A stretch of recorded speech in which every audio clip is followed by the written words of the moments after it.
Change of subject. Another substitution and change of subject, we will be looking at first, we must know what's meant by formula. We say a formula is an equation which describes the relationship between two or more quantities. We also have change of subject, which is the topic under discussion. Now, what actually is change of subject? We say change of subject or transposing a formula. The system of rearranging formula to make is a system of rearranging a formula, rearranging formula to make a different variable stand as a subject. So in situation whereby you rearrange formula in order to let a variable stand as the subject, we call that one change of subject. Let's look at this question. Say find Q if Q minus UT equals to half FT, given that U equals to 20, T equals to 10, and F equals to 15. Solution. Now what we want is Q, so we have to make Q the subject. So first we have to rearrange the relation to be Q minus UT to be equals to half FT. This is what we have. Now what we need is to make sure that Q stand alone as the subject of the equation. So to do this, we have to let UT cross the equal sign. So we'll get Q here to be equals to half FT. Now this is negative. When it crosses, it becomes positive, plus UT. Good. One thing you are supposed to know is that when we have now been able to make Q the subject, so what is left is the substitution.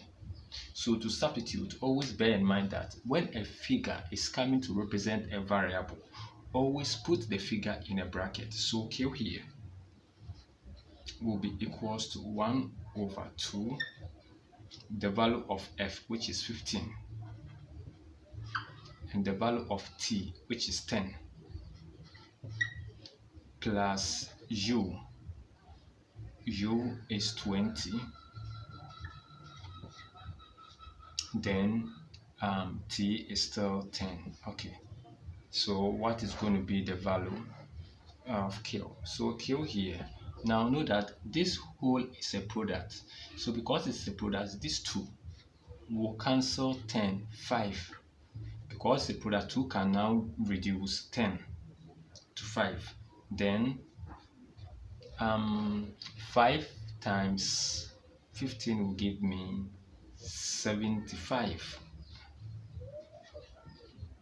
plus 10 times 20 is 200.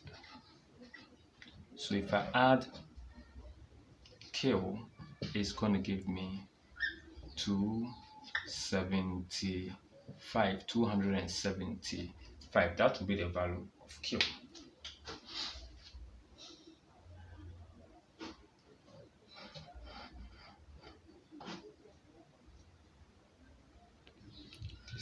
Making B the subject of this relation, now we have got the equation to be 1 over A to be equals to 1 over B plus C. Let C also be over 1.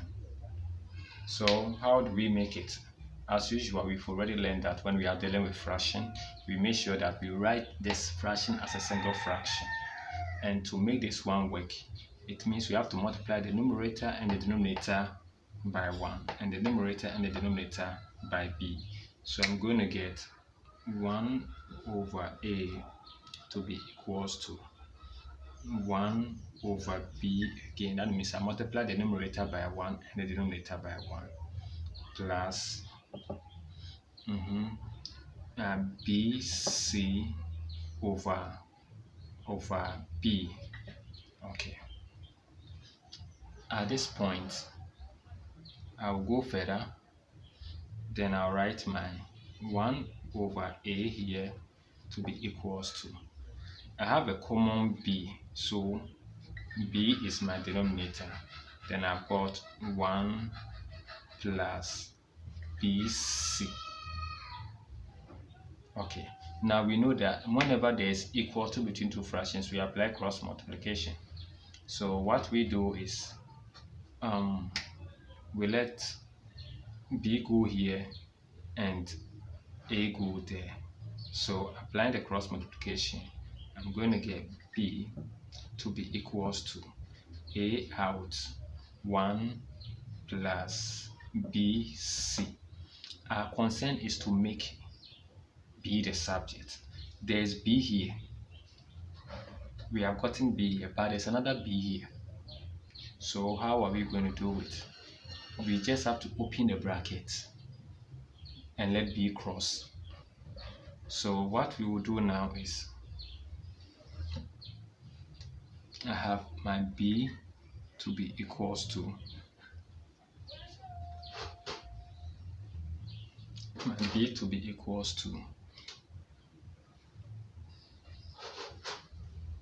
okay, good, a times 1 will give me a, plus a times bc will give me abc. Good. It's a need for us to group like terms. So how do we group like terms? What we are saying is there is an aspect of b here, so we need to let a still stand. So for a to stand, we are going to let abc cross the equal sign. So I'm going to get b minus abc equals to a. So what do we do now? Is b we want, so we factorize for b. Factorize for b. For b. So factorizing for b, I'm going to get b out. b to b will give me 1. Then b to abc will give me minus ac. I told you it's just like normal division. So this one is equals to a. And now I want b, not b multiplying 1 minus ac. So I divide through by 1 minus ac. And here 1 minus ac. Okay, so 1 minus ac will cancel 1 minus ac. So we have b to be equals to a over 1 minus ac. Good. So let us get the actual value of b. Once we know that, say, since a is equals to 3 and b equals to 4, we can substitute it to this relation.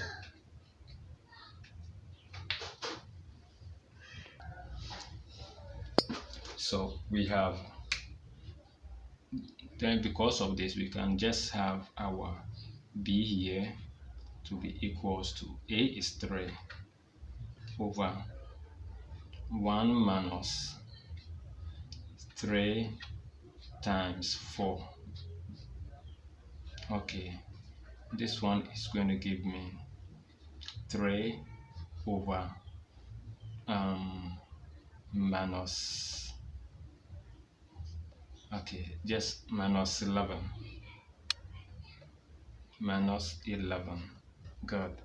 So you can conclude that therefore b is equals to minus 3 over 11.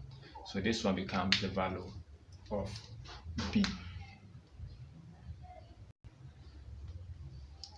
Given that pi is equals to 3.142, g equals to 20, find f.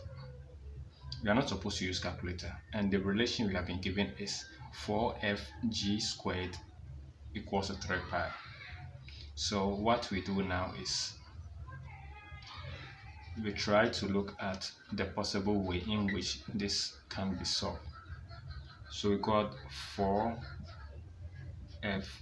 over g squared equals to 3 pi. Okay, first thing, I want to make f the subject, so I must first let g squared, which is a denominator here, cross the equal sign, and it is a division. When it crosses the equal sign, it becomes multiplication. So I'm going to get 4f. In this case, we say you multiply through by g squared times g squared times g squared equals to 3 pi times g squared.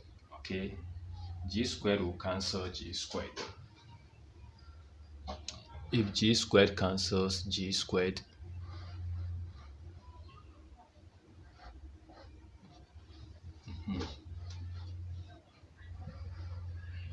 we will be left with 4f to be equals to 3 pi g squared. So we divide through by 4. So dividing through by 4, divide here by 4 and divide the whole of this by 4. 4 will cancel 4. This gives me f to be equals to 3 pi g squared all over 4. Okay, so we now made a substitution. See, pi is equals to 3.142. Then g is equals to 20. So I have f to be equals to 3.142. Then we have g, which is 20 squared all over 4. Good. So we just have to do the multiplication step by step. So we have f here to be equals to, we are going to multiply 3 by, first note what is going to be if you multiply 3.142 by 3, and the results over here is also going to be in a situation. So first I'm just going to convert this one. 20 squared is 400, so I'm going to get 3 out. 3.142 times 400, which is 20 squared, divided by 4. Okay, in order not to make the calculation difficult, 4 will go to 400, 100. Okay, so when we take the 100, we move 1 2. When you multiply the 100 by 3.142, I'm going to get f here to be equal to 3 out. Now 3, I'm going to move 2 steps, because I'll move here 1 2, which is 10 to the power 2. So it's going to be 314.2. Good.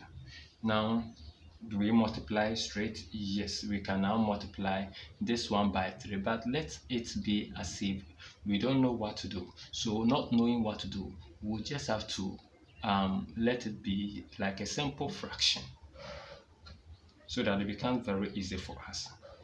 This is 3 divided by 1 times, I'll move 110, which is 314 divided by 10.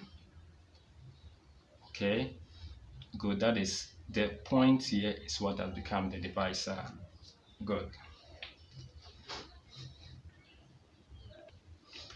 So we just look at how we are going to multiply to get our answer. Just do it systematically.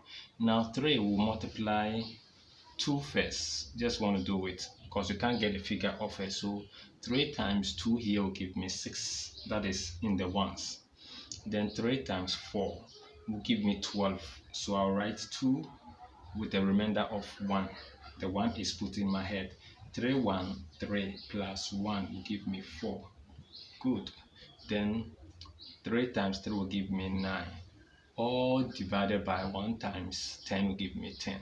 So the 10 means the point is here. So I have to move 1 step back. So this one is going to give me 942.6. That is how you deal with this question.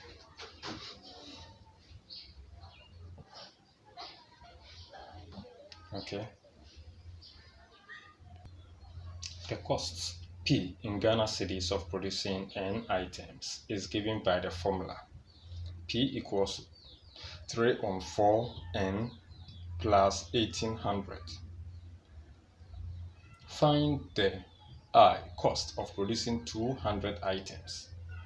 II number of items 2400 will produce.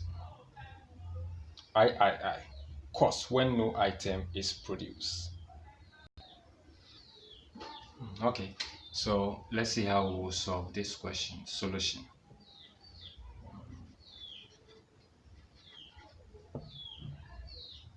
The first is the cost of producing 200 items.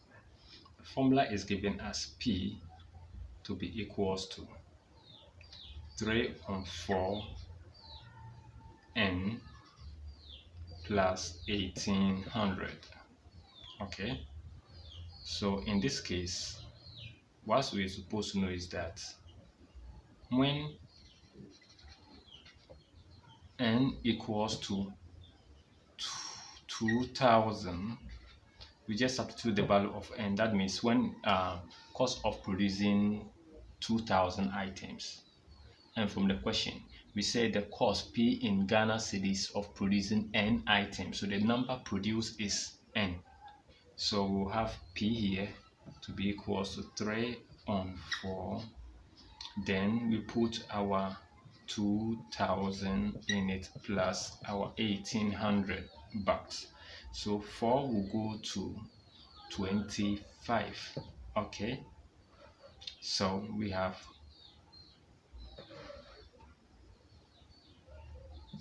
P here to be equals to 3 out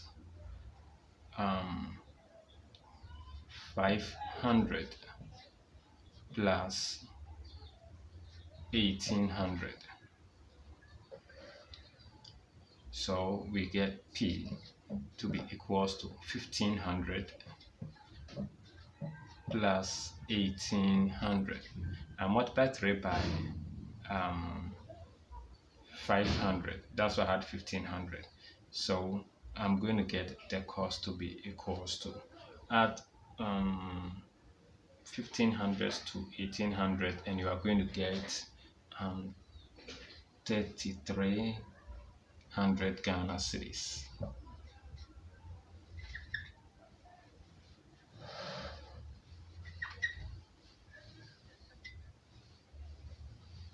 That is 3,300.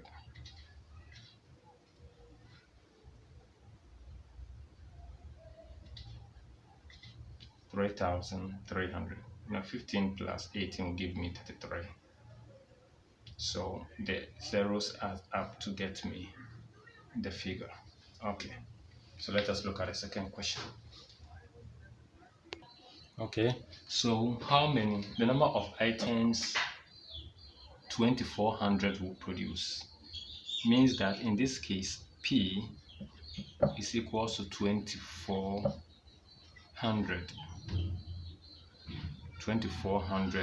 Let me put the city sign there. 2400, that is 2400. So P is equals to 2400, and the general formula too states that P is also equals to what we have, 3 on 4 N plus 1800. Now P is equals to P. P in this end, this is cost of production. So P is equals to P. Therefore, once P is equals to P, then just forget about the unit. Just use the figure. You got the 2400 must be equals to 3 on 4 n plus 1800. Grouping items. We have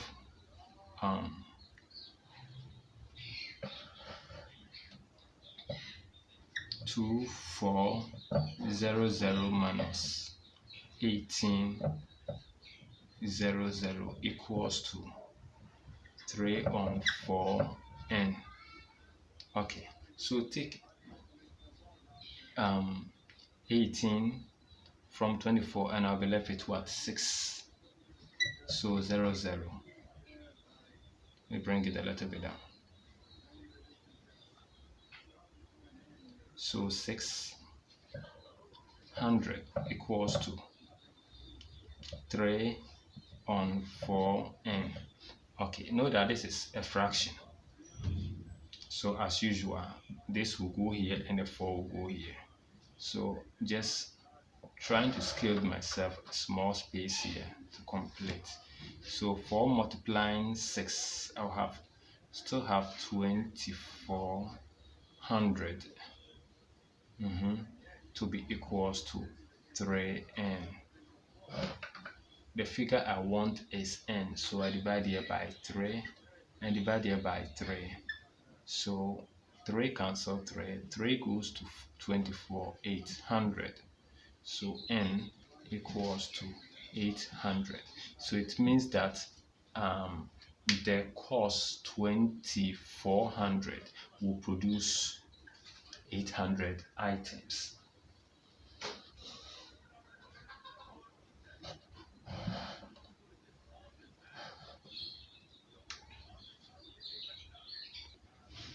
Okay, so what will be the cost? That's the last aspect.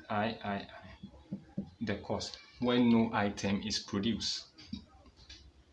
No item is produced. The cost when no item is produced. Now P is equals to